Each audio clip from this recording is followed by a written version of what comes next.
चलिए देख लेते हैं धनु राशि वालों की लाइफ में क्या आ रहा है।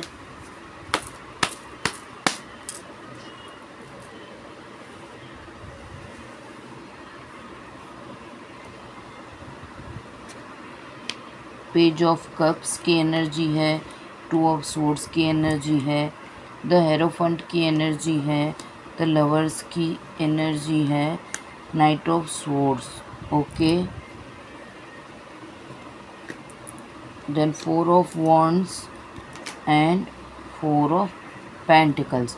यहाँ पे दिख रहा है कि धनु राशि वाला कोई भी बंदा हो, कहीं ना कहीं लव लाइफ में या फिर कोई भी प्रपोज़ल के लिए वेटिंग में है। मतलब कि किसी भी तरह की प्रपोज़ल के लिए आपका वेटिंग चल रहा है, चाहे वो किसी भी चीज़ के रिगार्डिंग हो। वो आपके करियर के रिगार्डिंग हो सकता है, आपकी मैरिज लाइफ के रिगार्डिंग हो सकता है, आपकी लव लाइफ के रिगार्डिंग हो सकता है। यहाँ पे bottom of the red tower आ चुका है, तो हो सकता है कि 2023 के बाद में आपकी लाइफ में कुछ ट्रॉमास चल रहे हैं, उसके रिगार्डिंग ये चीज़ें हो सकती है। या फिर आप कहीं पे फंसे हुए हैं, वो चीज़ें मुझे यहाँ पे दिखी है। ख़ास करके ज़्यादातर मुझे फाइनेंशियल से भी ज़्यादा लव लाइफ की डिस्टर्बेंस दिख रही है। यहाँ पे आपका डिसीजंस के लिए काफ़ी कुछ मुझे स्टक दिख रहा है। कुछ लोगों का अगर डिवोर्स का केस चल रहा है तो वो मैटर यहाँ पे मुझे दिख रही है। कुछ लोगों का शादी से रिगार्डिंग ऐसा है कि वहाँ पे आप एक्शंस के लिए रेडी हैं, पर कुछ चीज़ों की वजह से आप एक्शंस नहीं ले पा रहे हैं। ये चीज़ मुझे दिखी है।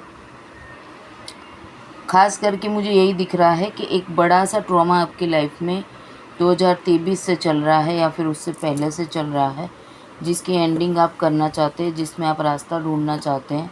यहाँ पे कुछ लोगों का मुझे ये दिख रहा है कि आप दो इंसानों के बीच में झोले खा रहे हैं, ठीक है। आप तय नहीं कर पा रहे, आप डिसाइड नहीं कर पा रहे कि आपको किसके पास जाना है, आप किसके लिए सोचते हैं, आपकी लाइफ के लिए कौन सा बंदा सही है।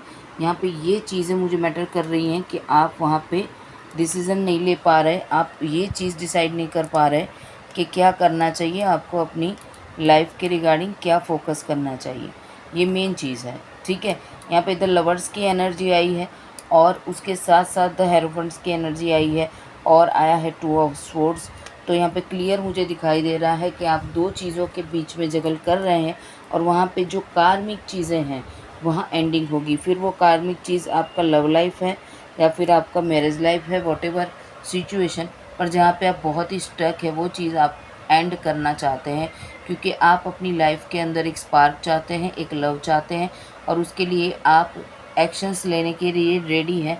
एक्शन आप कब तक लेना चाहेंगे या फिर कब तक ले पाएंगे, अगर आपके माइंड में वो चीज़ है तो मैं बता दूं कि अगर आपका शादी हो चुका है तो थोड़ी सी देरी लगेगी, बिकॉज़ फ्यू मंथ यहाँ पे एनर्जी है।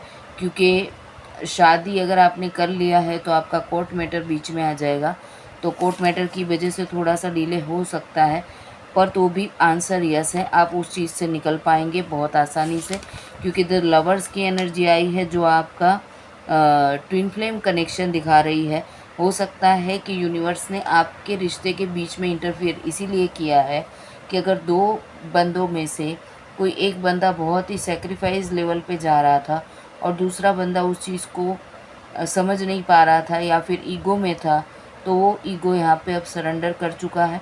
बिकॉज पेज ऑफ कप की एनर्जी ये बता रही है कि बातचीत करने के लिए बहुत ही पैशन के साथ आप रेडी हैं और एक्शन लेने के लिए भी आप रेडी हैं।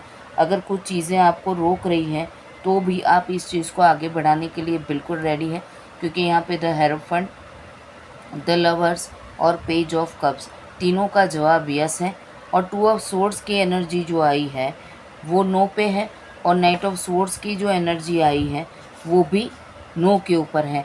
बिकॉज ऑफ के आप अगर दो इंसानों के बीच में जगल कर रहे हैं और अगर आप वो जगल को पूरा नहीं करेंगे तो फिर आप ना अपनी लवर्स वाली डेस्टिनी में पहुंच पाएंगे। ये जो लवर्स वाली डेस्टिनी है, अगर आपको उस तक पहुंचना है, आपको अपने प्यार तक पहुंचना है, आपके प्यार तक आपको अपना संदेशा पहुंचाना है, तो आपको एक्शंस लेने होंगे और दो में से एक को चुनना होगा। पास्ट में आपने द टावर की सिचुएशन खुद लाई है, क्योंकि यहाँ पे द टावर की सिचुएशन आपके कन्फ्यूज़न के नीचे है। तो आपने जो कन्फ्यूज़न में आकर जो डिसीज़न लिया उसी की वजह से आपकी शादी तो हो गई, पर आप जिस तरीके से शादी चाहते थे, जिनके साथ शादी चाहते थे, वहाँ पे आपकी शादी नहीं हो पाई। आपने सोचा था आप उस चीज़ को बैलेंस कर लोगे, अगर आपकी शादी हो जाएगी तो आप सब कुछ पास्ट को भुला दोगे, पर वो चीज़ नहीं हुई। आपने शादी करी या कुछ भी करा, आप अपने प्यार को नहीं भुला पाए हैं। आप उस एनर्जी में अभी भी हैं और आप अपनी शादी को एक्सेप्ट नहीं कर पाए हैं। आप वहाँ पे बंधन महसूस कर रहे हैं। आपको ऐसा लग रहा है कि आप यहाँ से निकलें, कैसे निकलें वही आप समझ नहीं पा रहे, क्योंकि आप अब वहाँ पे फँस चुके हैं, पूरे तरीके से ट्रैप हो चुके हैं।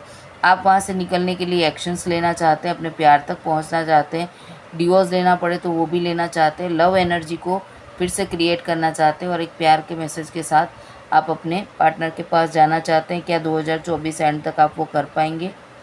यहाँ पे द हर्मिट की एनर्जी आई है। हो सकता है कि यूनिवर्स आपको अपने आपके रिश्ते के अंदर इंटरफियर पक्का कर रहा है, और अगर आपको ये सब चीज़ों में बिलीव नहीं था कि पास्ट लाइफ क्या होता है, एनर्जीज़ क्या होती हैं, तो अब आप धीरे धीरे वो चीज़ों को समझ पा रहे हैं। हाँ, यही जो मैं बोली कि आपने जिनके भी साथ में रिश्ता अभी रखा है वहाँ पे आप स्टक हैं।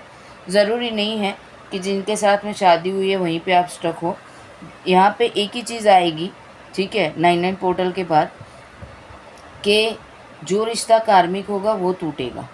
फिर चाहे आपका शादीशुदा रिश्ता हो वो, या फिर आपका लव लाइफ हो वो, पर जहाँ पे आप खुश नहीं हैं, जहाँ पे आप ट्रॉमा महसूस करते हैं, जहाँ पे आप बंधन महसूस करते हैं, जहाँ पे आप फंसा हुआ महसूस करते हैं, जहाँ पे आप अपनी दिल की बातें कह नहीं पाते, जहाँ पे आपको लगता है कि आपका फाइनेंशियल स्टेबिलिटी, आपका मेंटल स्टेबिलिटी सब डिस्टर्ब हो रहा है, वहाँ से आप छूटना चाहते हैं। क्योंकि वहाँ पे एक चीज़ मुझे ये भी दिख रही है कि अगर आपका जो भी पार्टनर है वो आपको बहुत ही कंट्रोल में रखता है, मतलब कि अभी तो ऐसा आ गया है ना कि आपके फ़ोन को ट्रैप किया जाए, आप कहाँ पे हो, आप क्या जा रहे हो, कहाँ पे बैठ रहे हो, कहाँ पे उठ रहे हो, आपकी कॉल रिकॉर्ड करना, ये वो, इस तरीके की आपके ऊपर धमकी चलाई जा रही है, या फिर आपको ऐसा बोला जा रहा है कि मैं बताऊं ऐसे ना करो तो ऐसा करेंगे या वैसा करेंगे, ठीक है। तो इसीलिए आप वहाँ पे फंसे हुए हैं।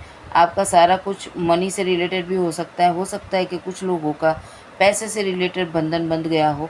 आपने सोचा था अबंडेंस मिल जाएगी, शादी भी हो जाएगी और मेरी लाइफ सेट हो जाएगी, पर उसी में आपने गलती कर दी और आप वहाँ पे फंस गए हो। अब आप यहाँ पे हरमीट मोड में हो।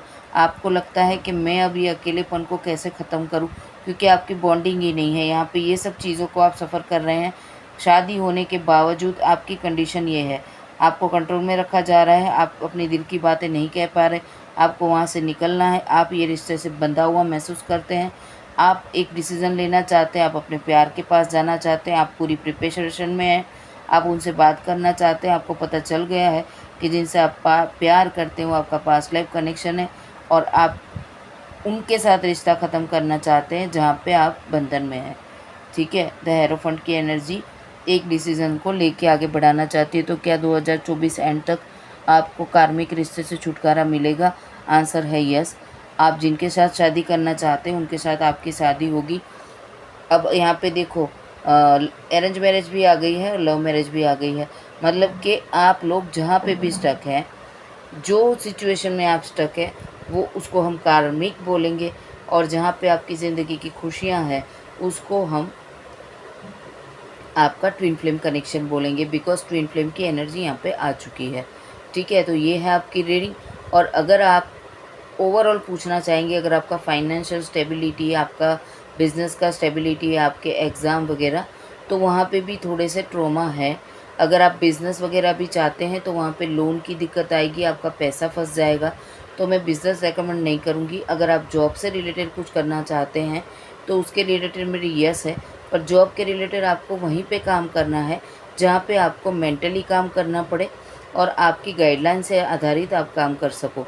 क्योंकि यहाँ पे अगर आप फिज़िकली एफ़र्ट्स वाली जॉब करने की इच्छा अगर रखते हैं तो वहाँ पे उतने रिज़ल्ट आपको नहीं मिलेंगे।